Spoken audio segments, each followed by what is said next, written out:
अंदर भी सिंह ਜਿਹੜੇ ਸੀ ਉਹ ਮੋਰਚਾਬੰਦੀ ਕਰ ਰਹੇ ਸੀ ਤੇ ਬਾਹਰੋਂ ਜਿਹੜੀ ਮਿਲਟਰੀ ਸੀ ਉਹਨੇ ਵੀ ਪੰਜਾਬ ਨੂੰ ਸਾਰੇ ਨੂੰ ਸੀਲ ਕਰਨ ਦਾ ਜਿਹੜਾ ਕੰਮ ਸੀ ਉਹ ਸ਼ੁਰੂ ਕਰ ਦਿੱਤਾ ਸੀ।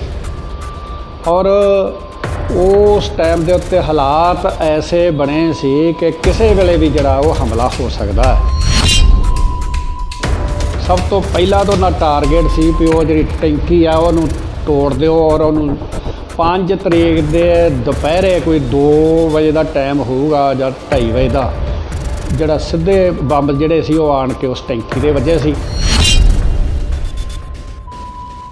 ਤੇ ਅੱਗੋਂ ਟੈਲੀਫੋਨ ਕੁਦਰਤੀ ਉਹ ਚੱਲਦਾ ਸੀ, ਉਹ ਟੈਲੀਫੋਨ ਸੰਤ ਬਾਬਾ ਜਰਨੈਲ ਸਿੰਘ ਖਾਲਸਾ ਭਿੰਡਰਾਂ ਵਾਲਿਆਂ ਨੇ ਚੁੱਕ ਲਿਆ ਤੇ ਮੈਂ ਫਤਿਹ ਬੁਲਾਈ ਤੇ ਮੈਂ ਨਾਲ ਬੇਨਤੀ ਕੀਤੀ ਕਿ ਇਸ ਤਰ੍ਹਾਂ ਇਹ ਮੋਰਚਾ ਟੁੱਟ ਗਿਆ ਹੈ ਤੇ ਸਿੰਘਾਂ ਦਾ ਇਰਾਦਾ ਸੀ ਸ੍ਰੀ ਅਕਾਲ ਤਖਤ ਸਾਹਿਬ ਵਾਲੇ ਪਾਸੇ ਆ ਜਾਈਏ। ਉਹ ਕਹਿਣ ਲੱਗੇ ਕਹਿੰਦੇ ਤੁਸੀਂ ਇੱਥੇ ਹੀ ਰਹਿਣਾ, ਕਿਸੇ ਨੇ ਇਸ ਪਾਸੇ ਵਾਲੇ ਨਹੀਂ ਆਉਣਾ। ਅਵਨਾਸ਼ੀ ਸਿੰਘ ਤੇ ਇੱਕ ਹੋਰ ਸਿੰਘ ਸੀ ਕੋਲੇ, ਉਹਨਾਂ ਨੂੰ ਕਹਿੰਦੇ ਤੁਸੀਂ ਸੰਤਾਂ ਨਾਲ ਗੱਲ ਕਰੋ। ਪਹਿਲਾਂ ਭਾਨ ਸਿੰਘ ਉਹਨਾਂ ਨੂੰ ਵੀ ਕਿਹਾ, ਆਪਣੇ ਰਾਮੂ ਵਾਲੀਆ ਜੀ ਨੂੰ ਵੀ ਕਿਹਾ, ਉਹ ਆਂਦੇ ਜੀ ਅਸੀਂ ਨਹੀਂ ਜੇ ਜਾਣਾ, ਸਾਨੂੰ ਤਾਂ ਡਰ ਆਉਂਦਾ, ਅਸੀਂ ਸੰਤਾਂ ਨਾਲ ਗੱਲ ਨਹੀਂ ਕਰ ਸਕਦੇ। ਭਾਈ ਸਾਹਿਬ, ਜਦੋਂ ਜੂਨ 84 ਦੀ ਗੱਲ ਚੱਲਦੀ ਹੈ ਤਾਂ ਤੁਸੀਂ ਉਹਦੇ ਇੱਕ ਚਸ਼ਮਦੀਦ ਗਵਾਹ ਵਜੋਂ ਸਾਹਮਣੇ ਆਉਂਦੇ। ਹਾਂਜੀ।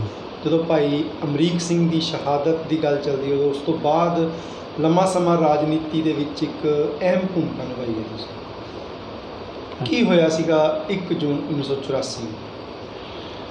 ਪਹਿਲਾ ਜਿਹੜਾ ਹਮਲਾ ਹੋਇਆ ਸੀ ਨਾ ਉਹ 1 ਜੂਨ ਨੂੰ ਜਿਹੜਾ CRP ਦੇ ਨਾਲ ਜਿਹੜੀ ਉਹ ਝੜਪ ਹੋਈ ਸੀ ਔਰ CRP ਨੇ ਜਿਹੜੇ ਹੈ ਉਹ 6 ਘੰਟੇ ਜਿਹੜੀ ਹੈ ਉਹ ਫਾਇਰਿੰਗ ਕੀਤੀ ਸੀ ਤੇ ਅੱਗੋਂ ਸਿੰਘਾਂ ਨੇ ਵੀ ਬੜਾ ਮੂੰਹ ਤੋੜਵਾਂ ਜਵਾਬ ਜਿਹੜਾ ਹੈ ਉਹ ਸੰਤ ਜਰਨੈਲ ਸਿੰਘ ਖਾਲਸਾ ਭਿੰਡਰਾਂ ਵਾਲੇ ਤੇ ਅਮਰ ਸ਼ਹੀਦ ਭਾਈ ਅਮਰੀਕ ਸਿੰਘ ਦੀ ਅਗਵਾਈ ਵਿੱਚ ਦਿੱਤਾ ਸੀਗਾ। ਔਰ ਉਹਦੇ ਵਿੱਚ ਭਾਈ ਮਹਿੰਗਾ ਸਿੰਘ ਤੇ ਇੱਕ ਸਿੰਘ ਹੋਰ ਸੀ, ਉਹਦਾ ਮੈਨੂੰ ਨਾਂ ਤਾਂ ਵਿਸਰ ਗਿਆ। ਉਹ 2 ਸਿੰਘ ਉਸ ਟਾਈਮ 'ਤੇ ਸ਼ਹੀਦ ਵੀ ਹੋਏ ਸਨ ਤੇ ਮਹਿੰਗਾ ਸਿੰਘ ਸਾਨੂੰ ਅਸੀਂ ਪਹਿਲਾਂ ਵੀ ਮਿਲਦੇ ਰਹਿੰਦੇ ਸੀ, ਚੜ੍ਹਦੀ ਕਲਾ ਵਾਲੇ ਸਿੰਘ ਸੀਗੇ ਤੇ ਉਹਨਾਂ ਦਾ ਸੰਸਕਾਰ ਜਿਹੜਾ ਹੈ ਉਹ ਲਾਗੇ ਜਿੱਥੇ ਹੁਣ ਦੀਵਾਨ ਹਾਲ ਮੰਜੀ ਸਾਹਿਬ ਤੇ ਇਹਦੇ ਵਿਚਕਾਰ ਇੱਕ ਜਗ੍ਹਾ ਹੈਗੀ ਸੀ ਥੋੜ੍ਹੀ ਜਿਹੀ, ਉੱਥੇ ਹੀ ਸ਼ਾਮ ਨੂੰ ਭਾਈ ਮਹਿੰਗਾ ਸਿੰਘ ਦਾ ਸੰਸਕਾਰ ਜਿਹੜਾ ਸੀ ਉਹ ਸੰਤ ਜਰਨੈਲ ਸਿੰਘ ਜੀ, ਭਾਈ ਅਮਰੀਕ ਸਿੰਘ ਜੀ ਤੇ ਸੰਤ ਲੌਂਗੋਵਾਲ ਹੋਣੀ ਵੀ ਉਹਦੇ ਵਿੱਚ ਆਏ ਸਨ। ਉਹ ਸੰਸਕਾਰ ਜਿਹੜਾ ਉਹਨਾਂ ਸਿੰਘਾਂ ਦਾ ਉੱਥੇ ਕਰ ਦਿੱਤਾ ਸੀ। ਉਸ ਤੋਂ ਬਾਅਦ ਹਮਲੇ ਦੀ ਕਿਸ ਤਰ੍ਹਾਂ ਸੀ? ਉਸ ਤੋਂ ਬਾਅਦ ਵੇਖੋ 3 ਤਰੀਕ ਨੂੰ ਜਿਹੜਾ ਪੰਜਾਬ ਆ ਉਹ ਫੌਜ ਦੇ ਹਵਾਲੇ ਕਰ ਦਿੱਤਾ ਸੀ ਤੇ ਉਦੋਂ ਐਂ ਲੱਗਦਾ ਸੀ ਵੀ ਕਿਸੇ ਵੇਲੇ ਵੀ ਇੱਥੇ ਜਿਹੜਾ ਹਮਲਾ ਹੋ ਜਾਣਾ ਹੈ ਤੇ 2 ਪਾਸੇ ਤਿਆਰੀਆਂ ਮੇਰੇ ਖਿਆਲ ਦੇ ਵਿੱਚ ਆ ਬੜੇ ਜ਼ੋਰਾਂ ਦੀ ਸੀ। ਅੰਦਰ ਵੀ ਸਿੰਘ ਜਿਹੜੇ ਸੀ ਉਹ ਮੋਰਚਾਬੰਦੀ ਕਰ ਰਹੇ ਸੀ ਤੇ ਬਾਹਰੋਂ ਜਿਹੜੀ ਮਿਲਟਰੀ ਸੀ ਉਹਨੇ ਵੀ ਪੰਜਾਬ ਨੂੰ ਸਾਰੇ ਨੂੰ ਸੀਲ ਕਰਨ ਦਾ ਜਿਹੜਾ ਕੰਮ ਸੀ ਉਹ ਸ਼ੁਰੂ ਕਰ ਦਿੱਤਾ ਸੀ। ਔਰ ਉਸ ਟਾਈਮ ਦੇ ਉੱਤੇ ਹਾਲਾਤ ਐਸੇ ਬਣੇ ਸੀ ਕਿ ਕਿਸੇ ਵੇਲੇ ਵੀ ਜਿਹੜਾ ਉਹ ਹਮਲਾ ਹੋ ਸਕਦਾ ਹੈ। ਲੇਕਿਨ ਉਹ ਹਮਲਾ 4 ਤਰੀਕ ਨੂੰ ਤੜਕੇ 4 ਵਜੇ ਜਿਹੜੀ ਸੀ ਉਹ ਹਿੰਦੁਸਤਾਨ ਦੀ ਫੌਜ ਨੇ ਹਮਲਾ ਬੋਲ ਦਿੱਤਾ ਤੇ ਲਗਾਤਾਰ 6 ਤਰੀਕ ਤੱਕ ਤਕਰੀਬਨ 9, 9:30, 10 ਵਜੇ ਤੱਕ ਜਿਹੜੀ ਸੀ ਉੱਧਰ ਉੱਧਰ ਹੀ ਉਹ ਗੋਲੀ ਜਿਹੜੀ ਆ ਚੱਲੀ। ਉਸ ਵੇਲੇ ਕਿੱਥੇ ਸੀ? ਅਸੀਂ ਸਾਡਾ ਜਿਹੜਾ ਮੋਰਚਾ ਸੀ ਇਹ ਜਿਹੜੇ ਟੈਂਕੀ ਵਾਲਾ ਮੋਰਚਾ ਸੀ ਇਹ ਫੈਡਰੇਸ਼ਨ ਦੇ ਕੋਲੇ ਹੀ, ਆਲ ਇੰਡੀਆ ਸਿੱਖ ਸਟੂਡੈਂਟ ਫੈਡਰੇਸ਼ਨ ਕੋਲੇ। ਤੇ ਉਸ ਟਾਈਮ ਦੇ ਉੱਤੇ 2 ਮੋਰਚੇ ਉਹਨਾਂ ਸਭ ਤੋਂ ਪਹਿਲਾਂ ਟਾਰਗੇਟ ਕੀਤੇ ਸੀ, ਜਿਹੜੀ ਮਿਲਟਰੀ ਦੀ ਜਿਹੜੀ ਫਾਇਰਿੰਗ ਆਉਂਦੀ ਸੀ। ਸਭ ਤੋਂ ਪਹਿਲਾਂ ਤਾਂ ਉਹਨਾਂ ਟਾਰਗੇਟ ਸੀ ਵੀ ਉਹ ਜਿਹੜੀ ਟੈਂਕੀ ਆ ਉਹਨੂੰ ਤੋੜ ਦਿਓ ਔਰ ਉਹਨੂੰ 5 ਤਰੀਕ ਦੇ ਦੁਪਹਿਰੇ ਕੋਈ 2 ਵਜੇ ਦਾ ਟਾਈਮ ਹੋਊਗਾ ਜਾਂ 2:30 ਵਜੇ ਦਾ ਜਿਹੜਾ ਸਿੱਧੇ ਬੰਬ ਜਿਹੜੇ ਸੀ ਉਹ ਆਣ ਕੇ ਉਸ ਟੈਂਕੀ ਦੇ ਵੱਜੇ ਸੀ। ਦੂਸਰਾ ਉਹਨਾਂ ਦਾ ਟਾਰਗੇਟ ਸੀ ਜਿਹੜੇ ਉਹ ਲਾਗੇ ਬਣੇ ਨੇ ਆਪਣੇ ਉਹ ਮਨਾਰ ਬਣੇ ਨੇ ਉਹਨਾਂ ਦੀ ਯਾਦ 'ਚ ਜਿਹੜੇ ਰਾਮਗੜੀਆ ਜਿਹੜੀ ਜਗ੍ਹਾ ਬਣੀ ਆ ਉਹਨਾਂ ਦੀ ਯਾਦ 'ਚ ਜਿਹੜਾ ਉਹ ਮਨਾਰ ਉਹ ਇੱਕ ਜਗ੍ਹਾ ਇਹਨੂੰ ਟਾਰਗੇਟ ਕਰਦੇ। ਉਹ ਸਮਝਦੇ ਸੀ ਸਾਨੂੰ ਬਹੁਤਾ ਇਹਨਾਂ ਉੱਚੀਆਂ ਥਾਵਾਂ 'ਤੇ ਇਹਨਾਂ ਤੋਂ ਬਹੁਤਾ ਜਿਹੜਾ ਖਤਰਾ ਤੇ ਸਭ ਤੋਂ ਵੱਡਾ ਖਤਰਾ ਉਹਨਾਂ ਨੂੰ ਸ੍ਰੀ ਅਕਾਲ ਤਖਤ ਸਾਹਿਬ ਵੱਲੋਂ ਸੀ, ਜਿੱਥੇ ਸੰਤ ਜਰਨੈਲ ਸਿੰਘ ਜੀ, ਅਮਰ ਸ਼ਹੀਦ ਭਾਈ ਅਮਰੀਕ ਸਿੰਘ ਜੀ ਤੇ ਬਾਕੀ ਸਾਰੇ ਸਿੰਘ ਜਿਹੜੇ ਬਹੁਤ ਨਾਲ ਚੜ੍ਹਦੀ ਕਲਾ ਵਾਲੇ ਸਨ, ਉਹਨਾਂ ਤੋਂ ਵੀ ਉਹ ਬਹੁਤ ਵੱਡਾ ਖਤਰਾ ਸੀਗਾ। ਸੋ ਇਹ 4 ਤਰੀਕ ਸ਼ਾਮ ਤੱਕ ਤਕਰੀਬਨ ਜਿਹੜਾ ਹੈ ਇਹ ਉੱਧਰੋਂ ਉੱਧਰ ਹੀ ਫਾਇਰਿੰਗ ਹੁੰਦੀ ਰਹੀ, ਔਰ 4 ਤਰੀਕ ਦੀ ਰਾਤ ਨੂੰ ਵੀ ਹੁੰਦੀ ਰਹੀ। 5 ਤਰੀਕ ਨੂੰ ਜਦੋਂ ਇਹਨਾਂ ਨੇ ਮੋਰਚਾ ਇੱਥੋਂ ਉਡਾਉਣ ਦੀ ਕੋਸ਼ਿਸ਼ ਕੀਤੀ ਹੈ, ਅਤੇ ਮੈਂ ਤੁਹਾਨੂੰ ਦੱਸਣਾ ਚਾਹੁੰਦਾ ਹੈ ਕਿ ਗੁਰੂ ਰਾਮਦਾਸ ਸਰਾਂ ਦੇ ਵਿੱਚ ਅਸੀਂ ਉਹ ਜਦੋਂ ਉੱਤੋਂ ਟੁੱਟ ਗਿਆ ਤਾਂ ਇੱਥੇ ਆ ਗਏ ਹਾਂ ਥੱਲੇ, ਔਰ ਇਹ ਨਹੀਂ ਲੱਭਦਾ ਵੀ ਹੁਣ ਕਿਹਦੀ ਆੜ ਲੈ ਕੇ ਕਿੱਥੇ ਬੈਠਾ ਜਾਵੇ। ਤਾਂ ਉਸ ਟਾਈਮ ਤੋਂ ਉੱਥੋਂ ਇੱਕ ਟੈਂਕਰ ਐਡਾ ਵੱਡਾ ਜਿਹੜਾ ਸੀ, ਉਹ ਜਦੋਂ ਟੈਂਕੀ 'ਤੇ ਗੋਲਾ ਆਣ ਕੇ ਵੱਜਾ ਅਤੇ ਗੁਰੂ ਰਾਮਦਾਸ ਸਰਾਂ ਦੇ ਅੰਦਰਲੇ ਪਾਸੇ ਬਰਾਂਡਾ ਬਣਿਆ, ਉੱਥੇ ਇੱਕ ਸਿੰਘ ਬੈਠਾ ਸੀ, ਉਹਦੇ ਵੱਜਾ, ਉਹ ਨਾਲ ਹੀ ਉਹ ਜਿਹੜਾ ਸੀ ਉਹ ਸ਼ਹੀਦ ਹੋ ਗਿਆ। ਔਰ ਉਦੋਂ ਬੜੀ ਅਫੜਾ ਤਫੜੀ ਹੋਈ, ਕਈ ਸਿੰਘ ਉਦੋਂ ਉਹ ਜਿਹੜੇ ਸੀ ਉਹ ਉੱਥੋਂ ਭੱਜਣ ਦੀ ਤਿਆਰੀ 'ਚ ਸੀ, ਕਿਉਂਕਿ ਸਾਰੇ ਲੜਨ ਵਾਲੇ ਨਹੀਂ ਸੀ। ਕੁਝ ਸਿੰਘ ਜਿਹੜੇ ਆ ਉਹ ਯਾਤਰੂ ਇੱਥੇ ਆਏ ਸੀ, ਕੁਝ ਸਿੰਘ ਗੁਰੂ ਅਰਜਨ ਦੇਵ ਪਾਤਸ਼ਾਹ ਜੀ ਦੀ ਸ਼ਹੀਦੀ ਦਾ ਕਰਕੇ ਇੱਥੇ ਉਹ ਸ਼ਹੀਦੀ ਮਨਾਉਣ ਵਾਸਤੇ ਆਏ ਸਨ। ਹੋਰ ਬੀਬੀਆਂ ਬੱਚੇ ਕਈ ਸਿੰਘ ਐਸੇ, ਕਿਉਂਕਿ ਲੜਨ ਵਾਲਾ ਤਾਂ ਸਾਰਾ ਮੇਰੇ ਹਿਸਾਬ ਨਾਲ ਕੋਈ 250 ਜਾਂ 300 ਬੰਦਾ ਹੋਏ, ਇਹਦੋਂ ਵੱਧ ਕੋਈ ਲੜਨ ਵਾਲੇ ਸਿੰਘ ਨਹੀਂ ਸੀ। ਤੁਹਾਡੀ ਸੰਗਤਾਂ ਨਾਲ ਆਖਰੀ ਗੱਲਬਾਤ ਕਦੋਂ ਹੋਈ ਸੀ? ਮੇਰੀ ਗੱਲਬਾਤ ਉਹਨਾਂ ਨਾਲ 5 ਤਰੀਕ ਨੂੰ ਸ਼ਾਮ ਨੂੰ, ਜਦੋਂ ਉਹ ਮੋਰਚਾ ਟੁੱਟਾ ਹੈ ਜਿਹੜਾ ਟੈਂਕੀ ਵਾਲਾ ਹੈ, ਅਤੇ ਮੈਨੂੰ ਕਹਿਣ ਲੱਗੇ ਸਾਰੇ ਸਿੰਘ ਕਿ ਉਹ ਆਪਾਂ ਨੂੰ ਕੀ ਕਰਨਾ ਚਾਹੀਦਾ, ਜੇ ਸਰਦਾਰ ਹਰਮਿੰਦਰ ਸਿੰਘ ਸੰਧੂ, ਮਹਿਤਾ, ਚਾਵਲਾ ਔਰ ਹਰਮਿੰਦਰ ਸਿੰਘ ਗਿੱਲ, ਵਲਟੋਆ, ਇਹ ਸਾਰੇ ਉਹਦੇ 'ਚ ਸਿੰਘ ਹੈਗੇ ਸੀਗੇ, ਹੋਰ ਵੀ ਸਿੰਘ ਸੀ। ਅਤੇ ਇਹ ਰਾਏ ਕੀਤੀ ਵੀ ਆਪਾਂ ਅਕਾਲ ਤਖਤ ਸਾਹਿਬ 'ਤੇ ਚੱਲ ਜਾਈਏ। ਉੱਧਰ ਜਿਹੜੇ ਆ ਨਾ ਇਹ ਮੰਨਿਆ ਜਾਂਦਾ ਹੈ ਵੀ ਇੱਧਰ ਨਾਲੋਂ ਉੱਧਰ ਸ਼ਹੀਦੀ ਦਿੱਤੀ ਜਿਹੜੀ ਆ ਉਹਦਾ ਜ਼ਿਆਦਾ ਰਹਿ ਜੂਗਾ, ਨਾਮ ਹੀ ਰਹਿ ਜੂਗਾ। ਅਤੇ ਇੱਕ ਇੰਟਰਨਲ ਟੈਲੀਫੋਨ ਤੋਂ ਜਿਹੜੀ ਸੀ ਨਾ ਉਹ ਗੱਲ ਮੈਨੂੰ ਕਹਿਣ ਲੱਗਿਆ, ਮੈਂ ਕਿਹਾ ਤੁਸੀਂ ਕਰੋ, ਤੁਸੀਂ ਜ਼ਿਆਦਾ ਸੀਨੀਅਰ ਹੋ। ਉਹ ਮੈਨੂੰ ਕਹਿਣ ਲੱਗੇ ਨਹੀਂ ਤੁਸੀਂ ਗੱਲ ਕਰੋ, ਆਪਣੇ ਮੇਰਾ ਨਾਂ ਲੈ ਕੇ ਕਹਿਣ ਲੱਗੇ ਕਿ ਭਾਈ ਸਾਹਿਬ ਤੁਸੀਂ ਗੱਲ ਕਰੋ। ਮੈਂ ਉਹ ਇੰਟਰਨਲ ਟੈਲੀਫੋਨ ਮਿਲਾਇਆ, ਬਾਹਰਲੇ ਟੈਲੀਫੋਨ ਤਾਂ ਸਾਰੇ ਕੱਟੇ ਗਏ ਸੀ, ਅਤੇ ਅੱਗੋਂ ਟੈਲੀਫੋਨ ਕੁਦਰਤੀ ਉਹ ਚੱਲਦਾ ਸੀ, ਉਹ ਟੈਲੀਫੋਨ ਸੰਤ ਬਾਬਾ ਜਰਨੈਲ ਸਿੰਘ ਖਾਲਸਾ ਭਿੰਡਰਾਂ ਵਾਲਿਆਂ ਨੇ ਹੀ ਚੁੱਕ ਲਿਆ। ਅਤੇ ਮੈਂ ਫਤਿਹ ਬੁਲਾਈ ਅਤੇ ਮੈਂ ਨਾਲ ਬੇਨਤੀ ਕੀਤੀ ਕਿ ਇਸ ਤਰ੍ਹਾਂ ਇਹ ਮੋਰਚਾ ਟੁੱਟ ਗਿਆ ਹੈ ਅਤੇ ਸਿੰਘਾਂ ਦਾ ਇਰਾਦਾ ਸੀ ਸ੍ਰੀ ਅਕਾਲ ਤਖਤ ਸਾਹਿਬ ਵਾਲੇ ਪਾਸੇ ਆ ਜਾਈਏ। ਉਹ ਕਹਿਣ ਲੱਗੇ, ਕਹਿੰਦੇ ਤੁਸੀਂ ਇੱਥੇ ਹੀ ਰਹਿਣਾ, ਕਿਸੇ ਨੇ ਇਸ ਪਾਸੇ ਵਾਲੇ ਨਹੀਂ ਆਉਣਾ, ਔਰ ਖ਼ਾਸ ਕਰਕੇ ਮੇਰਾ ਅਤੇ ਹਰਮਿੰਦਰ ਸਿੰਘ ਸੰਧੂ ਦਾ ਨਾਮ ਮੈਂ ਕਿਹਾ ਜੀ ਸਾਰੇ ਨੇ, ਅਤੇ ਇਹ ਤੁਸੀਂ ਇਸੇ ਪਾਸੇ ਰਹਿਣਾ। ਦੂਸਰਾ ਮੈਂ ਉਹਨਾਂ ਨੂੰ ਇਹ ਗੱਲ ਕਹੀ ਵੀ ਭਾਈ ਅਮਰੀਕ ਸਿੰਘ ਨੂੰ ਪਤਾ ਲੱਗਾ ਹੈ ਵੀ ਗੋਲੀ ਲੱਗ ਗਈ ਹੈ। ਉਹਨਾਂ 'ਚ ਨੂੰ ਭਾਈ ਅਮਰੀਕ ਸਿੰਘ ਹੋਣੀ ਜਿਹੜੇ ਸੀ ਉਹ ਵੀ ਉੱਥੇ ਆ ਗਏ। ਉਹ ਆਨੇ ਲੈ 1 ਮਿੰਟ ਗੱਲ ਹੀ ਤੁਸੀਂ ਉਹਨਾਂ ਨਾਲ ਕਰ ਲਓ। ਉਹਨਾਂ ਨੂੰ ਪੁੱਛਿਆ, ਉਹ ਕਹਿੰਦੇ ਨਹੀਂ ਮੈਂ ਅਸਲਾ ਜਿਹੜਾ ਸੀ ਉਹ ਸਪਲਾਈ ਕਰਦਾ ਸੀ ਥਾਂ ਪਰ ਥਾਂ ਮੋਰਚਿਆਂ ਦੇ ਵਿੱਚ, ਅਤੇ ਮੇਰੇ ਪੈਰ 'ਤੇ ਮਸ਼ਕੋੜ ਆ ਗਈ ਆ। ਅਤੇ ਇਹ ਗੱਲ ਕਹਿ ਕੇ ਅਤੇ ਫਿਰ ਸੰਤ ਜਰਨੈਲ ਸਿੰਘ ਹੋਣੀ ਜਿਹੜੇ ਸੀ ਉਹ ਗੱਲਬਾਤ ਕਰਨ ਲੱਗ ਪਏ। ਉਹਨਾਂ ਕਿਹਾ ਮੈਂ ਚੜ੍ਹਦੀ ਕਲਾ 'ਚ। ਮੈਂ ਕਿਹਾ ਜੀ ਤੁਹਾਡਾ ਬਚਨ ਇੱਕ ਪੂਰਾ ਹੋ ਗਿਆ। ਉਹ ਕਹਿਣ ਲੱਗੇ ਕਿਹੜਾ? ਮੈਂ ਕਿਹਾ ਜਦੋਂ ਅਸੀਂ ਰਾਤ ਨੂੰ ਤੁਹਾਡੇ ਦਰਸ਼ਨ ਕਰਨ ਵਾਸਤੇ ਅਕਾਲ ਤਖਤ ਸਾਹਿਬ 'ਤੇ ਆਉਂਦੇ ਸੀ ਤਾਂ ਤੁਸੀਂ ਇੱਕ ਉਹ ਟੇਪ ਰਿਕਾਰਡ ਦੇ ਵਿੱਚ ਸੁਣਾਉਂਦੇ ਸੀ, ਚਮਕੌਰ ਗੜੀ ਦੇ ਲਾਮੀ ਦੁਸ਼ਮਣ ਨੇ ਤੋਪਾਂ ਬੀੜੀਆਂ, ਅਤੇ ਮੈਂ ਕਿਹਾ ਤੁਸੀਂ ਕਹਿੰਦੇ ਸੀ ਲੱਖ ਬੰਦੇ ਦਾ ਘੇਰਾ ਪੈਣਾ, ਅਤੇ ਮੈਨੂੰ ਲੱਗਦਾ ਹੈ ਵੀ ਅੱਜ ਉਹ ਤੁਹਾਡੇ ਜਿਹੜੇ ਬਚਨ ਆ ਪੂਰੇ ਹੋ ਗਏ ਆ। ਉਹ ਕਹਿੰਦੇ ਆ ਨਹੀਂ ਲੱਖ ਤੋਂ ਵੀ ਹੁਣ ਤਾਂ ਜ਼ਿਆਦਾ ਹੈ। ਉਹ ਕਹਿੰਦੇ ਜਦੋਂ ਗੁਰੂ ਵੱਲ ਹੋਵੇ ਤਾਂ ਲੱਖ ਬਾਹਾਂ ਜਿਹੜੀਆਂ ਨੇ ਨਾ ਲੱਖਾਂ, ਉਹ ਵੀ ਗੁਰੂ ਕੇ ਸਿੱਖਾਂ ਦਾ ਕੁਝ ਵਿਗਾੜ ਨਹੀਂ ਸਕਦੀਆਂ। ਤਾਂ ਇਹ ਗੱਲਬਾਤ ਤੋਂ ਬਾਅਦ ਜਿਹੜਾ ਟੈਲੀਫੋਨ ਸੀ ਉਹ ਬੰਦ ਹੋ ਗਿਆ, ਔਰ ਦੁਬਾਰਾ ਜਿਹੜਾ ਉਹ ਸਾਡੀ ਆਪ ਵਿੱਚ ਦੀ ਗੱਲਬਾਤ ਜਿਹੜੀ ਉਹ ਨਹੀਂ ਫਿਰ ਹੋ ਸਕੀ। ਭਾਈ ਸਾਹਿਬ ਤੁਸੀਂ ਜਦੋਂ ਫੌਜੀ ਹਮਲਾ ਦੇ ਚੱਲ ਰਿਹਾ ਸੀ 6 ਜੂਨ ਨੂੰ ਫੌਜ ਨੇ ਜਿਹੜਾ ਗ੍ਰਿਫਤਾਰੀਆਂ ਸ਼ੁਰੂ ਕਰ ਦਿੱਤੀਆਂ ਸੀਗੀਆਂ, ਤੁਸੀਂ ਫੌਜ ਦੇ ਸਭ ਤੋਂ ਪਹਿਲੇ ਨਿਸ਼ਾਨੇ 'ਤੇ ਹੋਣਾ ਚਾਹੀਦੇ ਹੋ, ਕਿਉਂਕਿ ਭਾਈ ਅਮਰੀਕ ਸਿੰਘ ਦਾ ਭਰਾ ਸੰਤ ਕਰਤਾਰ ਸਿੰਘ ਦਾ। ਇੱਕ ਮੈਂ ਆਪਣੇ ਤੁਹਾਨੂੰ ਇੱਕ ਹੋਰ ਇਹਦੇ 'ਚੋਂ ਗੱਲ ਦੱਸਣੀ ਚਾਹੁੰਦਾ ਜਿਹੜੀ ਮੇਰੇ ਮਨ 'ਚ ਆ, ਕਿਉਂਕਿ ਕਈ ਗੱਲਾਂ ਜਿਹੜੀਆਂ ਉਹ ਇਤਿਹਾਸ ਦਾ ਹਿੱਸਾ ਬਣ ਗਈਆਂ ਅਤੇ ਕਈ ਅਜੇ ਨਹੀਂ ਬਣੀਆਂ।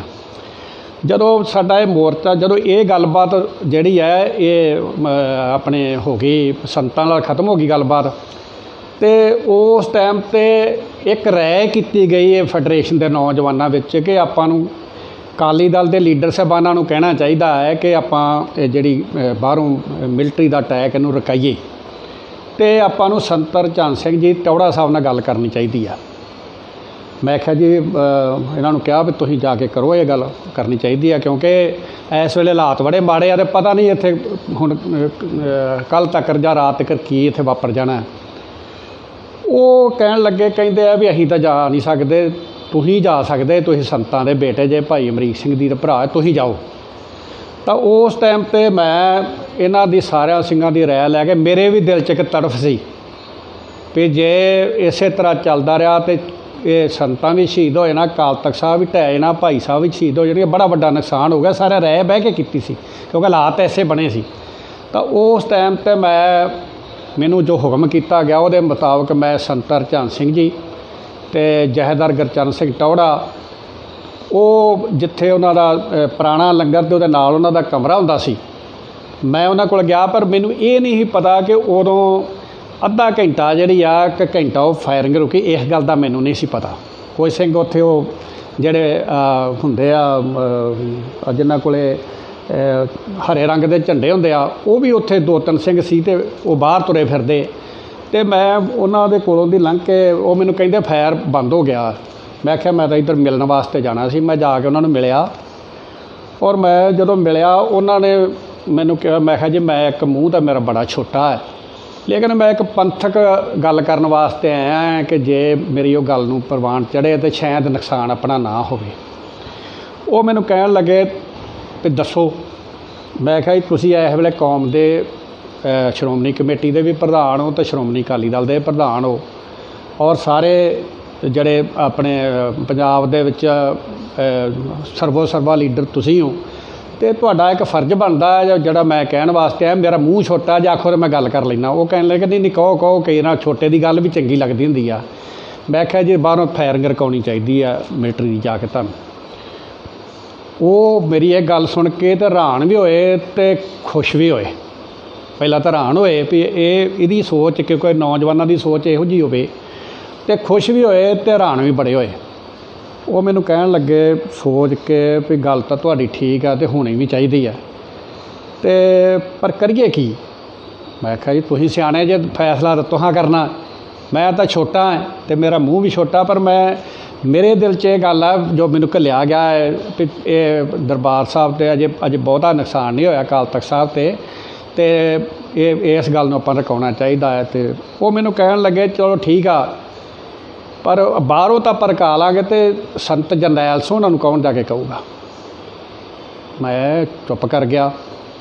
ਮੈਂ ਕਿਹਾ ਜੀ ਸੰਤ ਜਰਨੈਲ ਸਿੰਘ ਉਹਨਾਂ ਵੀ ਤੁਹਾਡੀ ਗੱਲ ਹੀ ਮੰਨਣੀ ਹੈ ਜੇ ਤੁਸੀਂ ਜਾ ਕੇ ਕਹੋਗੇ। ਤੇ ਉਹ ਕਹਿਣ ਲੱਗੇ ਆਪਣੇ ਭਾਨਸੋਂ ਜੀ ਤੁਸੀਂ ਜਾਓ, ਭਾਨ ਸਿੰਘ ਦੀ ਅਤੇ ਜਿਹੜੇ ਹੈਗੇ ਆ ਆਪਣੇ ਰਾਮੂ ਵਾਲੀ, ਇਹਨਾਂ ਦੀ ਡਿਊਟੀ ਲੱਗੀ, ਤੁਸੀਂ ਬਾਹਰ ਨਿਕਲ ਜਾਓ। ਉਦੋਂ ਕੁਦਰਤੀ ਫਾਇਰ ਬੰਦ ਹੋਇਆ ਸੀਗਾ ਅਤੇ ਬਾਹਰ ਜਾ ਕੇ ਸੰਪਰਕ ਕਰੋ, ਟੈਲੀਫੋਨ 'ਤੇ ਸੰਪਰਕ ਨਹੀਂ ਹੁੰਦਾ। ਅਤੇ ਆਪਣੇ ਨੂੰ ਅਵਿਨਾਸ਼ੀ ਸਿੰਘ ਅਤੇ ਇੱਕ ਹੋਰ ਸਿੰਘ ਸੀ ਕੋਲੇ, ਉਹਨਾਂ ਨੂੰ ਕਹਿੰਦੇ ਤੁਸੀਂ ਸੰਤਾਂ ਨਾਲ ਗੱਲ ਕਰੋ। ਪਹਿਲਾਂ ਭਾਨ ਸਿੰਘ ਉਹਨਾਂ ਨੂੰ ਵੀ ਕਿਹਾ, ਆਪਣੇ ਰਾਮੂ ਵਾਲੀਆ ਜੀ ਨੂੰ ਵੀ ਕਿਹਾ। ਉਹ ਆਂਦੇ ਜੀ ਅਸੀਂ ਨਹੀਂ ਜੇ ਜਾਣਾ, ਸਾਨੂੰ ਤਾਂ ਡਰ ਆਉਂਦਾ, ਅਸੀਂ ਸੰਤਾਂ ਨਾਲ ਗੱਲ ਨਹੀਂ ਕਰ ਸਕਦੇ। ਜਦੋਂ ਅਵਿਨਾਸ਼ੀ ਸਿੰਘ ਨੂੰ ਕਿਹਾ ਇਹ ਗੱਲ, ਅਤੇ ਉਹ ਆਂਦਾ ਹੈ ਵੀ ਜੇ ਪੰਥ ਦਾ ਭਲਾ ਹੁੰਦਾ ਤਾਂ ਜੇ ਠੀਕ ਆ, ਮੇਰਾ ਨੁਕਸਾਨ ਵੀ ਹੋਊਗਾ ਸਾਡਾ, ਅਤੇ ਪਰ ਮੇਰੇ ਨਾਲ ਭਾਈ ਮਨਜੀਤ ਸਿੰਘ ਜੀ ਜਾਣ। ਮੈਂ ਆਖਿਆ ਠੀਕ ਆ, ਕਿਉਂਕਿ ਮੈਂ ਇੱਕ ਸੁਝਾਅ ਲੈ ਕੇ ਗਿਆ ਹਾਂ ਅਤੇ ਮੇਰਾ ਵੀ ਫਰਜ਼ ਨਾਲ ਬਣਦਾ ਸੀ। ਉਹਨਾਂ ਨੇ ਬਾਹਰ ਆਪਣੇ ਕੱਢਣ ਲਈ, ਅਤੇ ਸਾਨੂੰ ਇੱਧਰ ਸੰਤਾਂ ਨਾਲ ਸੰਪਰਕ ਕਰਨ ਵਾਸਤੇ ਜਿਹੜਾ ਅਸੀਂ ਜਦੋਂ ਤੋਰਿਆ, ਅਤੇ ਜਿੱਥੇ ਗੁਰੂ ਰਾਮਦਾਸ ਸਾਹਿਬ ਜੀ ਦੀ ਫੋਟੋ ਲੱਗੀ ਹੈ ਉਸ ਫੋਟੋ ਕੋਲ ਆਇਆ ਅਤੇ ਫਾਇਰ ਫਿਰ ਸ਼ੁਰੂ ਹੋ ਗਿਆ। ਉਹ ਕਹਿਣ ਲੱਗੇ ਹੁਣ ਤਾਂ ਜੇ ਆਪਾਂ ਬਾਹਰ ਨਿਕਲੇ ਅਤੇ ਨਾ ਹੀ ਬਾਹਰ ਜਾ ਸਕਦੇ ਨਾ ਤੁਸੀਂ, ਆਪਾਂ ਵੇਟ ਕਰ ਲਈਏ ਸ਼ਾਇਦ ਫਿਰ ਕੁਝ ਟਾਈਮ ਮਿਲ ਜਾਵੇ। ਉਸ ਤੋਂ ਬਾਅਦ ਫਿਰ ਉਹ ਟਾਈਮ ਨਹੀਂ ਮਿਲਿਆ। ਜਿਹੜਾ ਟੈਂਕ ਸੀ ਉਹ ਰਾਤ ਨੂੰ 11 ਕੁ ਵਜੇ ਜਿਹੜੇ ਆ ਉਹ ਇੰਟਰ ਕਰਕੇ। ਤੁਹਾਨੂੰ ਮੈਂ ਜਿਹੜਾ ਸਵਾਲ ਕੀਤਾ ਸੀਗਾ ਕਿ ਹਮਲੇ ਤੋਂ ਬਾਅਦ ਜਦੋਂ ਫੌਜ ਗ੍ਰਿਫਤਾਰੀਆਂ ਕਰ ਰਹੀ ਸੀ, ਤੁਹਾਡਾ ਨਾਂ ਸਰੇ ਫਹਿਰਿਸਤ ਹੋਣਾ ਚਾਹੀਦਾ ਕਿਉਂਕਿ ਸੰਤ ਕਰਤਾਰ ਸਿੰਘ ਦਾ ਪੁੱਤਰ ਔਰ ਭਾਈ ਅਮਰੀਕ ਸਿੰਘ ਦਾ ਭਰਾ। ਉਸ ਟਾਈਮ 'ਤੇ ਮੈਂ ਦੱਸਦਾ, ਜਿਹੜੇ ਸਪੈਸ਼ਲ ਲੰਗਰ ਸੀ ਨਾ, ਵਿੱਚੋਂ ਕੰਧਾਂ ਤੋੜੀਆਂ ਗਈਆਂ ਸੀ ਗੁਰੂ ਰਾਮਦਾਸ ਸਰਾਂ ਦੀਆਂ, ਅਤੇ ਉਹ ਜਿੱਧਰ ਸਮੁੰਦਰੀ ਹਾਲ ਇੱਧਰ ਨੂੰ ਇੱਕ ਰਸਤਾ ਵੀ ਬਣਾਇਆ ਗਿਆ ਸੀਗਾ ਪਹਿਲਾਂ ਇਨ ਬਿਟਵੀਨ ਹੀ। ਅਤੇ ਜਦੋਂ ਇੱਧਰੋਂ ਫੌਜ ਆਪਣੇ ਅੱਗੇ ਤੁਰੀ ਆਈ ਆ, ਅਤੇ ਇਹ ਸਾਰੇ ਜਿੰਨੇ ਫੈਡਰੇਸ਼ਨ ਦੇ ਨੌਜਵਾਨ ਸੀ ਉਹਦੇ ਵਿੱਚ ਦੀ ਹੋ ਕੇ, ਅਤੇ ਜਿੱਥੇ ਸਪੈਸ਼ਲ ਲੰਗਰ ਦੇ ਕਮਰੇ ਸੀ ਨਾ, ਉੱਥੇ ਇਹ ਸਾਰੇ ਸਿੰਘ ਜਿਹੜੇ ਆ ਉਹਦੇ 'ਚ ਇਕੱਠੇ ਹੋ ਗਏ ਇੱਕ ਕਮਰੇ ਦੇ ਵਿੱਚ। ਉਸ ਟਾਈਮ 'ਤੇ ਕਿਉਂਕਿ ਮੇਰੇ ਖਿਆਲ ਉਦੋਂ ਕੋਈ ਗੋਲੀਆਂ ਦੀ ਲੜਾਈ ਤਾਂ ਖਤਮ ਹੋ ਗਈ ਸੀ, ਟੈਂਕ ਜਿਹੜੇ ਆ ਉਹ ਲੰਘ ਰਹੇ ਸੀ, ਤੇ ਗੋਲੀਆਂ ਵੈਸੇ ਉਸ ਟਾਈਮ ਦੇ ਉੱਤੇ ਮੇਰੇ ਖਿਆਲ ਹੈ ਵੀ ਕੋਈ ਨਹੀਂ ਸੀਗੀਆਂ, ਕਿਉਂਕਿ ਹਥਿਆਰ ਹੀ ਰਹਿ ਗਏ ਸੀ ਉਸ ਟਾਈਮ ਤੇ। ਗੋਲੀਆਂ ਗਾਲੀਆਂ ਦਾ ਕੰਮ ਸਾਰਾ ਜਿਹੜਾ ਹੈ ਉਹ ਮੁੱਕ ਗਿਆ ਸੀ ਸਾਰੇ ਸਿੰਘਾਂ ਦਾ। ਤੇ ਉਹ ਇੱਕ ਕਮਰੇ ਵਿੱਚ ਇਹ ਸਿੰਘ ਜਿਹੜੇ ਇਕੱਠੇ ਹੋਏ, ਇਹ ਕੋਈ ਤੜਕੇ ਦੀ ਗੱਲ ਆ, ਮੇਰੇ ਖਿਆਲ ਆ 6 ਤਰੀਕ ਦੀ ਤੜਕੇ ਕੋਈ 3 ਵਜੇ ਦੀ ਗੱਲ, 4 ਵਜੇ ਦੀ ਹੋਊਗੀ। ਤਾਂ ਉਦੋਂ ਹੀ ਉਹਨਾਂ ਨੇ, ਜਦੋਂ ਅਸੀਂ ਉੱਧਰਲੇ ਪਾਸੇ ਇੱਥੇ ਗਏ ਹਾਂ, ਤੇ ਉਦੋਂ ਹੀ ਉਹਨਾਂ ਨੇ ਜਥੇਦਾਰ ਗੁਰਚਰਨ ਸਿੰਘ ਟੌਹੜਾ ਅਤੇ ਜਿਹੜੇ ਸੰਤਰ ਝੰਨ ਸਿੰਘ ਲੌਂਗੋਵਾਲ ਸੀ ਉਹਨਾਂ ਨੂੰ ਅਰੈਸਟ ਕਰਕੇ ਲਿਆ ਕੇ ਉਹਨਾਂ ਕੁਦਰਤੀ ਸਾਡੇ ਨਾਲ ਦੇ ਕਮਰੇ ਜਿੱਥੋਂ ਬਚਾਅ ਹੋਣਾ ਸੀ, ਕਿਉਂਕਿ ਕੋਈ ਗੋਲੀ ਕਿਹੜਾ ਕਿਸੇ ਦਾ ਕੋਈ ਨਾਂ ਜਾਂ ਐਡਰੈਸ ਪੁੱਛਦੀ ਆ, ਉਹ ਨਾਲ ਦੇ ਕਮਰੇ 'ਚ ਲਿਆ ਕੇ ਉਹਨਾਂ ਨੇ ਬਿਠਾਤਾ। ਅਤੇ ਜਿਹੜੀ ਮਿਲਟਰੀ ਸੀ ਉਹ ਕਮਰਿਆਂ ਨੂੰ ਬੰਦ ਕਰਕੇ ਅਤੇ ਉੱਦੀ ਗਰਨੇਡ ਸੁੱਟੀ ਜਾਂਦੇ ਸੀ, ਰੋਸ਼ਨਦਾਨ ਸੀ। ਮੇਰੇ ਖਿਆਲ ਇੱਥੇ ਜਿਹੜਾ ਉਹਨਾਂ ਨੇ ਨਿਗਾ ਸੁੱਟਿਆ ਉਹ ਇਸ ਕਰਕੇ ਨਹੀਂ ਸੁੱਟਿਆ ਵੀ ਇੱਥੇ ਲੀਡਰ ਸਾਹਿਬਾਨ ਬੈਠੇ ਆ, ਅਤੇ ਜਿਹੜਾ ਨਾਲ ਦਾ ਕਮਰਾ ਸੀ ਉਹਨਾਂ ਨੂੰ ਇਹ ਨਹੀਂ ਸੀ ਪਤਾ ਵੀ ਇਹਦੇ 'ਚ ਫੈਡਰੇਸ਼ਨ ਦੇ ਨੌਜਵਾਨ ਨੇ, ਕਿਉਂਕਿ ਸਾਨੂੰ ਇਹ ਨਹੀਂ ਸੀ ਪਤਾ ਵੀ ਇਹਨਾਂ ਨੂੰ ਨਾਲ ਦੇ ਕਮਰੇ 'ਚ ਲਿਆ ਕੇ ਉਹਨਾਂ ਨੇ ਆਪਣਾ ਜਿਹੜਾ ਬੰਦ ਕੀਤਾ ਹੋਇਆ, ਅਤੇ ਨਾਲ ਦਾ ਕਮਰਾ ਸਾਡੇ ਕੋਲੇ ਸੀ। ਜਦੋਂ ਦਿਨ ਚੜ੍ਹਿਆ ਤਾਂ ਵੇਖਿਆ ਤੇ ਨਾਲ ਦੇ ਕਮਰੇ 'ਚ ਜਿਹੜੇ ਸੀ ਉਹ ਇਹਨਾਂ ਦੇ ਆਪਣੇ ਸੰਤਰ ਝੰਨ ਸਿੰਘ ਜੀ ਲੌਂਗੋਵਾਲ ਔਰ ਟੌਹੜਾ ਸਾਹਿਬ ਔਰ ਰਾਮੂਵਾਲੀਆ, ਸਰਦਾਰ ਭਾਨ ਸਿੰਘ ਔਰ ਸਰਦਾਰ ਅਮਨਾਸ਼ੀ ਸੀ। ਇਹ ਜਦੋਂ ਵੇਖੇ ਤੇ ਇਹ ਜਿੱਥੇ ਰੈਸਟ ਕਰਕੇ ਸਾਰਿਆਂ ਨੂੰ ਲਿਆਂਦਾ ਸੀ, ਉੱਥੇ ਨਾਲ ਇੱਕ ਆਪਣੇ ਜਿੰਨੇ ਫੈਡਰੇਸ਼ਨ ਵਾਲੇ ਸਿੰਘ ਸੀ ਇਹ ਵੀ ਜਿੱਥੇ ਰੈਸਟ ਕਰਕੇ ਲੋਕਾਂ ਲਿਆਂਦਾ ਸੀ, ਉਹਨਾਂ ਦੇ ਨਾਲ ਜਿਹੜੇ ਸੀ ਇਹ ਰਲ ਕੇ ਸਾਰੇ ਸਿੰਘ ਵੀ ਸਾਨੂੰ ਵੀ ਜਿਹੜਾ ਹੈ ਉਸ ਵੇਲੇ ਲੜਾਈ ਦਾ ਤਾਂ ਕੋਈ ਰਹਿ ਨਹੀਂ ਸੀਗਾ। ਲੇਕਿਨ ਇਹ ਸਿੰਘ ਸਾਰੇ ਉੱਥੇ ਇਹਨਾਂ ਨੇ ਬਚਾਅ ਉੱਥੇ ਮੇਰੇ ਖਿਆਲ ਇਸ ਕਰਕੇ ਸੀਗਾ ਵੀ ਇਹ ਇੱਧਰ ਜਿਹੜੇ ਆਏ ਇਹ ਅਕਾਲੀ ਦਲ ਦੇ ਅਤੇ ਸ਼੍ਰੋਮਣੀ ਕਮੇਟੀ ਦੇ। ਇਸ ਚੀਜ਼ ਨੂੰ 35 ਸਾਲ ਹੋ ਗਏ। ਹਾਂਜੀ, ਕਿੱਦਾਂ ਮਹਿਸੂਸ ਕਰਦੇ? ਮੈਂ ਸਮਝਦਾ ਵੀ ਆਹ ਜ਼ਿੰਦਗੀ ਜਿਹੜੀ ਹੈ ਬੋਨਸ ਦੀ ਆ। ਉਦੋਂ ਇੱਕ ਮੈਂ ਹੋਰ ਘਟਨਾ ਇਹ 'ਚ ਦੱਸਣੀ ਚਾਹੁੰਦਾ। ਜਦੋਂ ਉੱਥੇ ਅਸੀਂ ਸਾਰੇ ਜਾਣੇ ਰੈਸਟ ਹੋ ਗਏ ਹਾਂ ਅਤੇ ਸਾਡੇ ਹੁਣ ਮੈਂ ਕਿਸੇ ਦਾ ਨਾਂ ਹੀ ਨਵਾਂ, ਕਿਉਂਕਿ ਕੁਛ ਸਿੰਘ ਵਿੱਚੋਂ ਚਲੇ ਗਏ ਆ। ਕਿਸੇ ਸਿੰਘ ਨੇ ਜਾ ਕੇ ਉੱਧਰ ਦੱਸ ਦਿੱਤਾ ਵੀ ਫੈਡਰੇਸ਼ਨ ਵਾਲੇ ਤਾਂ ਜੇ ਇਸੇ ਤਰ੍ਹਾਂ ਜਿਉਂਦੇ ਫਿਰਦੇ ਆ ਅਤੇ ਤੁਸੀਂ ਇਹਨਾਂ ਬੰਦਿਆਂ ਨੂੰ ਫੜ ਕੇ ਅਤੇ ਉੱਥੇ ਪਰਲੇ ਦਾ ਗੋਲੀ ਮਾਰ ਦਿਓ। ਹੁਣ ਮੈਂ ਨਾਂ ਨਹੀਂ ਲੈਣਾ ਚਾਹੁੰਦਾ, ਕਿਉਂਕਿ ਜੇ ਕਈ ਗੱਲਾਂ ਦਾ ਚੁੱਪ ਕੀਤਿਆਂ ਹੀ ਚੰਗੀ ਗੱਲ ਹੁੰਦੀ ਆ, ਲੇਕਿਨ ਮੈਨੂੰ ਪਤਾ ਹੈਗਾ ਉਸ ਗੱਲ ਦਾ। ਉਹ ਜਦੋਂ ਮੈਨੂੰ ਅਤੇ ਹਰਮਿੰਦਰ ਸਿੰਘ ਸੰਧੂ ਅਤੇ ਸ਼ਾਇਦ ਚਾਵਲਾ ਜਾਂ ਮਹਿਤੇ 'ਚੋਂ ਕੋਈ 3-4 ਜਾਣਿਆਂ ਨੂੰ ਉਹਨਾਂ ਫੜ ਕੇ ਨਾ ਪਰੇ ਉਹ ਗਲੱਖਾ ਜਿਹੜਾ ਉਹ ਬਣਾਇਆ ਸੀ ਵੇਦੀ ਅਤੇ ਬਾਹਰ ਨੂੰ ਲਿਜਾਣ ਲੱਗੇ ਆ ਮਾਰਨ ਵਾਸਤੇ ਜੀ। ਅਤੇ ਮੈਂ ਸੰਧੂ ਨੂੰ ਕਿਹਾ, ਜਿਸ ਤਰ੍ਹਾਂ ਵੇਖ ਸਾਡਾ ਆਵੇ ਦੀ ਪਿਆਰ ਬੜਾ ਸੀ ਮੇਰਾ ਅਤੇ ਹਰਮਿੰਦਰ ਸੰਧੂ ਸਾਹਿਬ ਦਾ ਬਹੁਤ ਪਿਆਰ ਸੀ। ਮੈਂ ਕਿਹਾ ਅੱਗੇ ਤੂੰ ਇੰਗਲਿਸ਼ ਬੜੀ ਬੋਲਦਾ ਨਾ, ਹੁਣ ਬੋਲ ਕੇ ਦੱਸ ਦੇ ਇਹਨਾਂ ਨੂੰ ਵੀ ਸਾਨੂੰ ਇਹਨਾਂ ਅਰੈਸਟ ਕਰ ਲਿਆ ਇੱਥੇ ਅਤੇ ਸਾਨੂੰ ਇਹ ਮਾਰਨ ਵਾਸਤੇ ਲਈ ਜਾਂਦੇ ਆ। ਉਹ ਕੁਦਰਤੀ ਜਦੋਂ ਮੈਂ ਉਹਨੂੰ ਇਹ ਗੱਲ ਕਹੀ ਅਤੇ ਅਗਲੇ ਪਾਸੋਂ ਜਿਹੜਾ ਅਫਸਰ ਆ ਰਿਹਾ ਸੀ ਨਾ, ਉਹ ਕੈਪਟਨ ਸੀ ਸ਼ਾਇਦ, ਅਤੇ ਮੇਰੇ ਖਿਆਲ ਉਹ ਮੁਸਲਮਾਨ ਸੀ।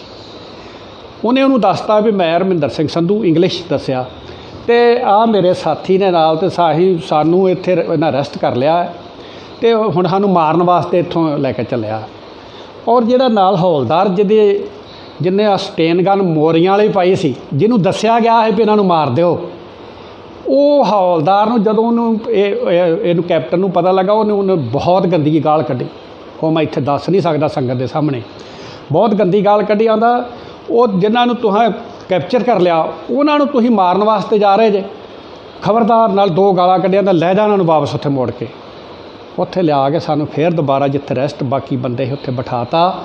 ਅਤੇ ਮੈਂ ਸਮਝਦਾ ਹਾਂ ਕਿ ਇਹ ਸਾਡੀ ਜ਼ਿੰਦਗੀ ਜਿਹੜੀ ਆ ਰੱਬ ਨੇ ਸਾਨੂੰ ਦਿੱਤੀ ਆ, ਇਹ ਬੋਨਸ ਦੀ ਜ਼ਿੰਦਗੀ ਆ। ਬੋਲੀਏ ਸੱਚ ਧਰਮ ਝੂਠ ਨਾ ਬੋਲੀਏ, ਜੋ ਗੁਰ ਦੱਸੇ ਵਾਟ ਮਰੀਦਾਂ ਜੋ ਲਈਏ। ਸੱਚੀ ਗੱਲ ਦੱਸਣੀ ਚਾਹੀਦੀ ਆ। ਜਿੱਥੋਂ ਅਸੀਂ ਬਚੇ, ਇਹਨਾਂ ਨੂੰ ਅਰੈਸਟ ਕਰਕੇ ਉਹ ਬਾਅਦ 'ਚ ਲੈ ਗਏ ਆ, ਆਪਣਿਆਂ ਨੂੰ ਜਿਹੜੀ ਲੀਡਰਸ਼ਿਪ ਸੀ ਅਰੈਸਟ ਕਰਕੇ ਲੈ ਗਏ ਆ। ਅਤੇ ਉਸ ਟਾਈਮ 'ਤੇ ਸਰਦਾਰ ਅਪਾਰ ਸਿੰਘ ਬਾਜਵਾ ਆਏ ਨੇ, ਜਿਹੜੇ ਗਨਮੈਨ ਵੀ ਸੀ ਨਾਲ, ਅਤੇ ਉਹਨਾਂ ਨੇ ਆਣ ਕੇ ਹਰਮਿੰਦਰ ਸਿੰਘ ਸੰਧੂ ਦੇ ਕੰਨ 'ਚ ਕੋਈ ਗੱਲ ਕੀਤੀ ਹੈ, ਅਤੇ ਹਰਮਿੰਦਰ ਜਿਹੜਾ ਹੈ ਉਹ ਥੋੜ੍ਹਾ ਜਿਹਾ ਮਜੂਸ ਹੋ ਗਿਆ ਹੈ, ਅਤੇ ਮੈਂ ਹਿਸਾਬ ਲਾ ਲਿਆ ਵੀ ਕੋਈ ਗੱਲ ਖਾਸ ਦੱਸੀ ਆ। ਅਤੇ ਫਿਰ ਉਹ ਕਹਿਣ ਲੱਗਾ, ਮੇਰੇ ਕੰਨ 'ਚ ਆਣ ਕੇ ਕਹਿਣ ਲੱਗਾ ਜਿਹੜਾ ਹੈਗਾ ਹੈ ਬਾਜਵਾ ਸਾਹਿਬ, ਵੀ ਮੈਂ ਤੁਹਾਨੂੰ ਕੱਢਣ ਵਾਸਤੇ ਜ਼ੋਰ ਲਾਉਣਾ ਹੈ ਅਤੇ ਸ਼ਾਇਦ ਤੁਹਾਨੂੰ ਇੱਥੋਂ ਗੁਰੂ ਕਿਰਪਾ ਕਰੇ। ਮੈਂ ਕਿਹਾ ਇਹ ਤਾਂ ਪਾਣੀ ਨਾ ਮਰ ਚੱਲੇ ਪਾਣੀ ਤੋਂ ਬਗੈਰ। ਉਹਦੇ ਗਨਮੈਨਾਂ ਨੇ ਨਲਕਾ ਇੱਕ ਗੰਦਾ ਜਿਹਾ ਅਸੀਂ ਉਹਨੂੰ ਗੇੜ ਕੇ ਤੇ ਸਾਰਿਆਂ ਨੂੰ ਪਾਣੀ ਪਿਆ। ਫਿਰ ਬੀਬੀਆਂ ਨੂੰ ਵੀ ਹੋਰ ਜਿਹੜੀਆਂ ਸੀ ਉਹਨਾਂ ਨੂੰ ਵੀ ਪਾਣੀ ਛਕਾਇਆ, ਜਲ ਛਕਾਇਆ। ਤਾਂ ਉਸ ਟਾਈਮ 'ਤੇ ਮੈਂ ਸੰਧੂ ਨੂੰ ਪੁੱਛਿਆ ਤੂੰ ਗੱਲ ਕੀ ਹੋਈ ਆ? ਉਹ ਮੈਨੂੰ ਕਹਿੰਦਾ ਵੀ ਉਜੜ ਗਿਆ ਆਪਣਾ ਸਾਰਾ ਕੁਛ। ਮੈਂ ਕਿਹਾ ਕੀ ਹੋਇਆ? ਕਹਿੰਦਾ ਵੀ ਸੰਤ ਅਤੇ ਭਾਈ ਸਾਹਿਬ ਸ਼ਹੀਦ ਹੋ ਗਏ ਆ। ਅਤੇ ਮੈਂ ਆਖਿਆ ਬਹੁਤ ਮਾੜੀ ਗੱਲ ਹੋਈ ਆ, ਕਿਉਂਕਿ ਉਹਨੂੰ ਪਤਾ ਸੀ, ਬਾਜਵਾ ਸਾਹਿਬ ਨੂੰ ਪਤਾ ਸੀ। ਫਿਰ ਉਹਨੇ ਕੀ ਕੀਤਾ ਵੀ ਜਿਹੜੀਆਂ ਜ਼ਖਮੀ ਸੀ ਉਹ ਕੱਢਣੇ ਸ਼ੁਰੂ ਕਰਤੇ, ਅਤੇ ਜ਼ਖਮੀਆਂ ਦੇ ਵਿੱਚ ਹੀ ਉਹ ਸਭ ਤੋਂ ਪਹਿਲਾਂ ਮੈਨੂੰ ਬਾਹੋਂ ਫੜ ਕੇ ਨਾਲ, ਕਿਉਂਕਿ ਇੱਕ ਮੈਨੇਜਰ ਸੀ ਸਾਡੇ ਦਿਆਲ ਸਿੰਘ ਅਤੇ ਰਾਜ ਸਿੰਘ, ਉਹ ਵੀ ਜ਼ਖਮੀ ਸੀ। ਮੈਨੂੰ ਕਹਿੰਦੇ ਇਹਨਾਂ ਨੂੰ ਚੱਕ ਕੇ ਨਾਲ ਲੈ ਕੇ ਆਓ। ਮੈਂ ਉਹਨਾਂ ਨੂੰ ਜੋ ਚੱਕ ਕੇ ਨਾਲ ਲਿਆ ਕੇ ਅਤੇ ਗੱਡੀ 'ਚ ਬਿਠਾ ਕੇ ਮੁੜਿਆ। ਉਹਨਾਂ ਨਾ ਮੇਰੇ ਦਿਲ 'ਚ ਨਹੀਂ, ਮੈਨੂੰ ਨਹੀਂ ਪਤਾ ਵੀ ਮੈਨੂੰ ਕੱਢਣ ਲਈ ਆਏ ਆ। ਅਤੇ ਮੈਨੂੰ ਗੁੱਸੇ ਹੋ ਕੇ ਕਹਿੰਦਾ ਸਾਰਾ ਕੁਛ ਤਾਂ ਤੇਰੇ ਵਾਸਤੇ ਕੀਤਾ, ਤੂੰ ਫਿਰ ਤੁਰਿਆ ਉਹਨਾਂ ਨੂੰ। ਫਿਰ ਮੈਂ ਉਹ ਮੈਨੂੰ ਧੱਕੇ ਉਹਨੇ ਫੜ ਕੇ ਅਤੇ ਗੱਡੀ 'ਚ ਬਿਠਾ ਤਾ, ਜਿਹੜੀ ਗੱਡੀ 'ਚ ਉਹ 'ਤੇ ਜਾਂਦੇ ਫੜ ਕੇ। ਉਹ ਬਚਾਅ ਹੋਇਆ। ਬਾਕੀ ਵੀ ਜਿੱਥੇ ਮੈਨੂੰ ਉਹਨੇ ਕੱਢਿਆ ਉੱਥੇ ਬਾਕੀ ਵੀ ਸਾਰੇ ਸਿੰਘਾਂ ਨੂੰ ਨੇ, ਮਹਿਤੇ ਨੂੰ, ਚਾਵਲੇ ਨੂੰ, ਸੰਧੂ ਨੂੰ, ਸਾਰਿਆਂ ਨੂੰ ਵਾਰੀ ਵਾਰੀ ਉਹਨਾਂ ਨੇ ਉੱਥੋਂ ਫਿਰ ਉਸ ਕੰਪਲੈਕਸ 'ਚੋਂ ਜਿਹੜਾ ਕੱਢ ਕੇ ਅਤੇ ਉਹ ਮਿਲਟਰੀ ਕੈਂਪ ਦੇ ਵਿੱਚ ਪਹੁੰਚਾਇਆ। ਤਾਂ ਮੈਂ ਸਮਝਦਾ ਕਿ ਗੁਰੂ ਨੇ ਸਾਨੂੰ ਉੱਥੋਂ ਰੱਖਿਆ, ਨਹੀਂ ਅਤੇ ਜੇ ਮੀਂਹ ਵਾਂਗੂ ਗੋਲੀਆਂ ਵਰਦੀਆਂ, ਪਤਾ ਨਹੀਂ ਕਿਹਨੂੰ ਕਿਹੜੀ ਗੋਲੀ ਵੱਜ ਜਾਣੀ ਆ।